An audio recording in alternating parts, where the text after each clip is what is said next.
سرکار مدینہ صلی اللہ تعالیٰ علیہ وآلہ وسلم ارشاد فرماتے ہیں، قیامت کے روز اللہ عز و جل کے عرش کے سوا کوئی سایہ نہیں ہوگا۔ 3 شخص اللہ سبحانہ تعالیٰ کے عرش کے سائے میں ہوں گے۔ عرض کیا گیا، یا رسول اللہ صلی اللہ تعالیٰ علیہ وآلہ وسلم وہ کون لوگ ہوں گے؟ ارشاد فرمایا، وہ شخص جو میری کسی امتی کی پریشانی کو دور کر دے، میری سنت کو زندہ کرنے والا ہو، اور تیسرا مجھ پر کثرت سے درود شریف پڑھنے والا ہو۔ اکثر لوگ آج کل درود شریف کے بدلے سلم، عین میم سواد عین لکھتے ہیں۔ یہ ناجائز و سخت حرام ہے۔ یوں ہی رضی اللہ تعالیٰ عنہ کی جگہ رے اور دواد، رحمۃ اللہ تعالیٰ علیہ کی جگہ رے اور خے لکھتے ہیں۔ ہمیں ایسے نہیں لکھنا چاہیے، اور جن لوگوں کے نام محمد، احمد، علی، حسن، حسین وغیرہ ہوتے ہیں، ان ناموں پر سواد اور عین بناتے ہیں۔ یہ بالکل ممنوع ہے۔ اسی طرح اللہ تعالیٰ عز و جل کے نام مبارک کے ساتھ بھی جل جلالہ پورا لکھیں، آدھے جیم پر ہرگز اکتفا نہ کریں۔ پیارے مومنو، آج کل کیسا نازک دور ہے کہ فضول مضامین میں تو ہزارہ صفحات سیاہ کر دیے جاتے ہیں، لیکن جب پیارے پیارے میٹھے میٹھے مصطفیٰ صلی اللہ تعالیٰ علیہ وآلہ وسلم کا پیارا اسم گرامی آتا ہے تو لکھنے والے صلی اللہ تعالیٰ علیہ وآلہ وسلم کی مختصر عبارت لکھنے میں سستی کر جاتے ہیں۔ امام اہل سنت، عاشق ماہ رسالت صلی اللہ تعالیٰ علیہ وآلہ وسلم مولانا شاہ احمد رضا رحمۃ اللہ تعالیٰ علیہ کی خدمت میں استفسار پیش ہوا۔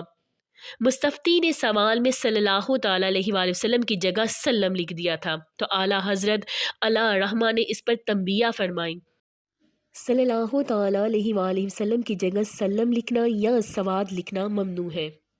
اسی طرح علیہ الصلاۃ والسلام کے بدلے میں عین میم یا عین لکھنا بھی ممنوع ہے، اور اسی طرح رضی اللہ تعالیٰ عنہ کی جگہ رے اور دواد لکھنا بھی ممنوع ہے۔ حضرت علامہ جلال الدین سیوطی شافعی رحمۃ اللہ تعالیٰ علیہ فرماتے ہیں کہ پہلا شخص جس نے درود شریف کا اختصار ایجاد کیا تھا، اس کا ہاتھ کاٹ دیا گیا تھا، یعنی صلی اللہ تعالیٰ علیہ وآلہ وسلم کی جگہ سلم کے موجد کا ہاتھ کاٹا گیا تھا۔ اللہ اکبر!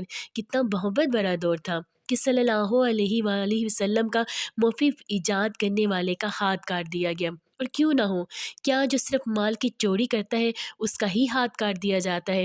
اس بد نصیب نے تو مال نہیں بلکہ عظمت مصطفیٰ صلی اللہ تعالیٰ علیہ وآلہ وسلم کی چوری کرنے کی کوشش کی تھی، اور جس کے دل میں عظمت مصطفیٰ صلی اللہ تعالیٰ علیہ وآلہ وسلم راسخ ہو، وہ بخوبی سمجھتا ہے کہ مال کی چوری سے شان مصطفیٰ صلی اللہ تعالیٰ علیہ وآلہ وسلم میں چوری کرنا زیادہ سنگین جرم ہے، اور پھر یہ سزا تو بالکل ہی کم تھی۔ لیکن آج کل تو یہ چوری عام ہو چکی ہے۔ ہر کتاب، ہر رسالہ، ہر اخبار سلم اور سواد سے بڑا پڑا ہے۔ اب نوبت لکھنے ہی کی حد تک نہیں بلکہ اب تو لوگوں کی زبان پر بھی صلی اللہ علیہ وآلہ وسلم کی بجائے سلم ہی سنائی دینے لگا ہے۔ اب یاد رکھیے، سلم ایک محمل کلمہ ہے، اس کے ہرگز بھی کوئی معنی نہیں بنتے۔ محمد مصطفیٰ صلی اللہ تعالیٰ علیہ وآلہ وسلم کی سچی محبت رکھنے والے مومنوں، جلد بازی سے ہرگز نہ کام لیا کریں، پورا صلی اللہ تعالیٰ علیہ وآلہ وسلم لکھا کریں، اور صلی اللہ تعالیٰ علیہ وآلہ وسلم پڑھنے کی بھی عادت ڈالیں۔ ایک شخص کا انتقال ہو گیا، اس کے لیے قبر کھودی گئی۔ قبر میں ایک خوفناک کالا سانپ نظر آیا۔ لوگوں نے گھبرا کر وہ قبر بند کر دی اور دوسری جگہ قبر کھودی، وہاں بھی وہی خوفناک کالا سانپ موجود تھا۔ تیسری جگہ قبر کھودی، وہی خوفناک کالا سانپ وہاں بھی موجود تھا۔ آخرکار سانپ نے زبان سے پکار کر کہا کہ تم جہاں کہیں بھی قبر کھودو گے میں وہیں پہنچوں گا۔ لوگوں نے پھر اسے پوچھا کہ یہ قہر و غضب کیوں ہے؟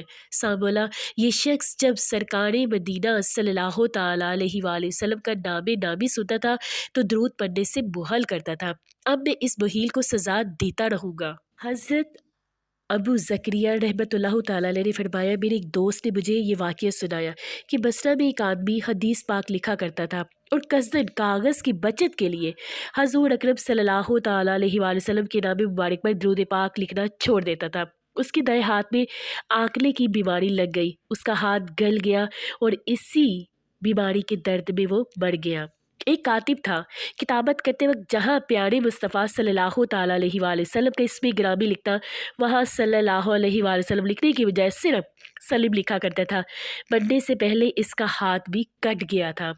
ایک شخص تاجدار مدینہ راحت و سرور قلب و سینہ صلی اللہ تعالیٰ علیہ وآلہ وسلم کے نام نامی اس میں گرامی کے ساتھ صرف سلیم لکھنے کا عادی تھا۔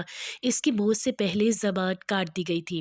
ایک شخص حضرت محمد مصطفیٰ صلی اللہ تعالیٰ علیہ وآلہ وسلم کے میٹھے میٹھے پیارے پیارے نام کے ساتھ صرف علیہم لکھا کرتا تھا۔ اس کے جسم کا ایک حصہ سن ہو گیا اور وہ مفلوج لقوے کا مریض ہو کر مر گیا۔ ایک شخص اسی طرح درود پاک کے معاملے میں بہل کیا کرتا تھا۔ وہ اندھا ہو گیا تھا، حتیٰ کہ گلیوں بازاروں میں بھیک مانگتا پھرتا تھا۔ اب پیارے مومنوں، مندرجہ ذیل حکایات پر غور کیجیے کہ درود پاک کے معاملے میں بہل کرنے والوں کی دنیا ہی میں کیسی عبرتناک سزائیں ملتی ہیں۔ ہاتھ گل جاتے ہیں، ہاتھ کٹ جاتے ہیں، زبان کٹ جاتی ہے، اور پھر وہ مفلوج ہو کر مر بھی جاتے ہیں اور دوسروں کے لیے سامان عبرت بھی چھوڑ جاتے ہیں۔ سواد اور سلیم سے کام چلا لینے والے اب خوب غور کریں، سوچیں اور اس عادت سے توبہ کریں۔ اور اس کے برعکس جو خوش نصیب لوگ سرکار مدینہ صلی اللہ تعالیٰ علیہ وآلہ وسلم پر درود و سلام بھیجنے کا وظیفہ بنا لیتے ہیں، لوگوں کو درود سلام پڑھنے کی ترغیب دلاتے ہیں، زندگی بھر سرکار مدینہ صلی اللہ تعالیٰ علیہ وآلہ وسلم کی عظمتوں محبتوں کا درس دیتے ہیں اور لوگوں کو عشق رسول صلی اللہ تعالیٰ علیہ وآلہ وسلم کے رنگ میں رنگ دیتے ہیں۔ جب وہ اہل درود اور اہل محبت اس دنیا فانی سے عالم جادوانی کی طرف سفر کرتے ہیں، عجیب عجیب اور ایمان افروز بشارتیں دوسروں کو سنائی جاتی ہیں۔ کسی کی تربت خوشبو سے مہک اٹھتی ہے تو کسی کے جنازے پر ابرے رحمت انوار کی بارش برساتے ہیں، اور کہیں ملائکہ کرام جنازے میں کتار اندر کتار بناتے ہیں۔ اسی زمن میں آپ کو چند ایمان افروز واقعات پیش کرتی ہوں۔ حضرت شیخ جزولی رحمۃ اللہ تعالیٰ علیہ کی وصال کے 70 سال کے بعد آپ کے جسد مبارک کو مقام سوز سے مراکش منتقل کرنے کے لیے قبر سے نکالا گیا تو آپ کا کفن مبارک بھی بسیدہ نہ ہوا تھا۔ آپ کا جسم مبارک بالکل صحیح اور سالم تھا۔ وصال سے قبل آپ نے داڑھی مبارک کا خط بنوایا تھا، ایسا لگتا تھا جیسے آج ہی خط بنوا کر لیٹے ہیں، بلکہ کسی نے امتحاناً آپ کی رخسار مبارک کو انگلی رکھ کر دبایا۔ جب انگلی اٹھائی تو اس جگہ سے خون ہٹ گیا اور وہ جگہ سفید ہو گئی جیسے ہی زندوں کا ہوتا ہے، پھر تھوڑی دیر کے بعد وہ جگہ سرخ ہو گئی، یعنی جس طرح زندوں کے جسم میں خون روا ہوتا ہے اور دبانے سے یوں ہی ہوتا ہے، اور یہ ساری کی ساری بہاریں درود پاک کی کثرت کی برکت کی وجہ سے انہیں ملی تھی۔ حضرت سہل تستری رضی اللہ تعالیٰ عنہ کا جب وصال ہوا تو ایک شور برپا ہو گیا۔ آپ رحمۃ اللہ تعالیٰ علیہ کے جنازے مبارک میں کثیر تعداد میں لوگ شریک ہوئے۔ شہر میں ایک یہودی بھی رہتا تھا جس کی عمر 70 برس کی تھی۔ اس نے جب شور سنا تو وہ بھی دیکھنے کے لیے نکلا۔ لوگ جنازہ مبارکہ کو اٹھائے ہوئے جا رہے تھے۔ اس نے جنازے کا جلوس دیکھ کر پکارا، اے لوگوں جو میں دیکھ رہا ہوں کیا تم بھی دیکھ رہے ہو؟ لوگوں نے پوچھا کہ تم کیا دیکھ رہے ہو؟ اس نے کہا، میں دیکھ رہا ہوں کہ آسمان سے اترنے والوں کی قطار لگی ہوئی ہے اور وہ فرشتے جنازے کے ساتھ ساتھ چل رہے ہیں۔ یہ منظر دیکھ کر وہ یہودی بھی مسلمان ہو گیا اور پھر بہت اچھا مسلمان بھی ثابت ہوا۔ حضرت مجدد الف ثانی شیخ احمد سرہندی رحمۃ اللہ تعالیٰ علیہ کی ذات مبارکہ محتاج تعریف ہرگز نہیں۔ آپ سلسلہ عالیہ نقشبندیہ کے زبردست بزرگ ہوئے۔ آپ کے اسوارق نگاروں میں سے بعض نے 700 اور بعض نے اس سے بھی زائد کرامات نقل کی ہیں۔ زہدۃ المقامات میں آپ رحمۃ اللہ علیہ کے مرید کو جنگل میں شیر نے گھیر لیا۔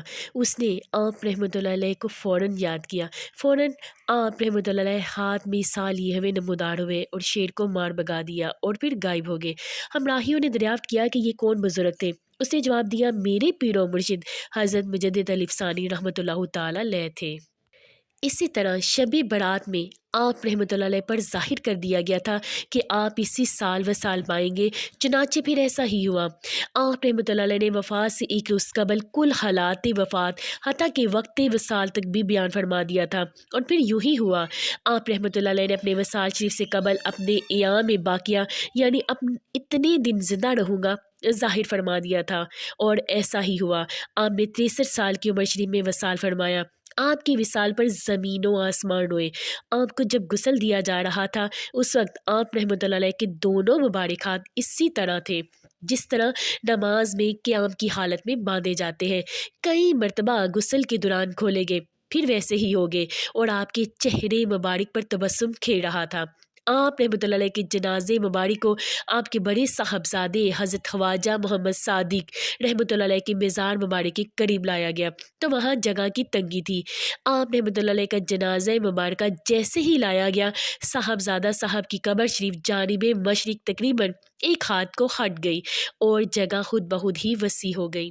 سبحان اللہ۔ اللہ سبحانہ تعالیٰ ہمیں نبی پاک مصطفیٰ صلی اللہ تعالیٰ علیہ وآلہ وسلم پر درود و سلام پڑھنے کی توفیق عطا فرمائے، اور نبی پاک مصطفیٰ صلی اللہ تعالیٰ علیہ وآلہ وسلم پر درود و سلام بھی لکھنے کی توفیق عطا فرمائے۔ اللہ سبحانہ تعالیٰ ہمیں اپنے پیارے محبوب اور برگزیدہ بندوں میں شامل کر لے، آمین ثم آمین یا رب العالمین۔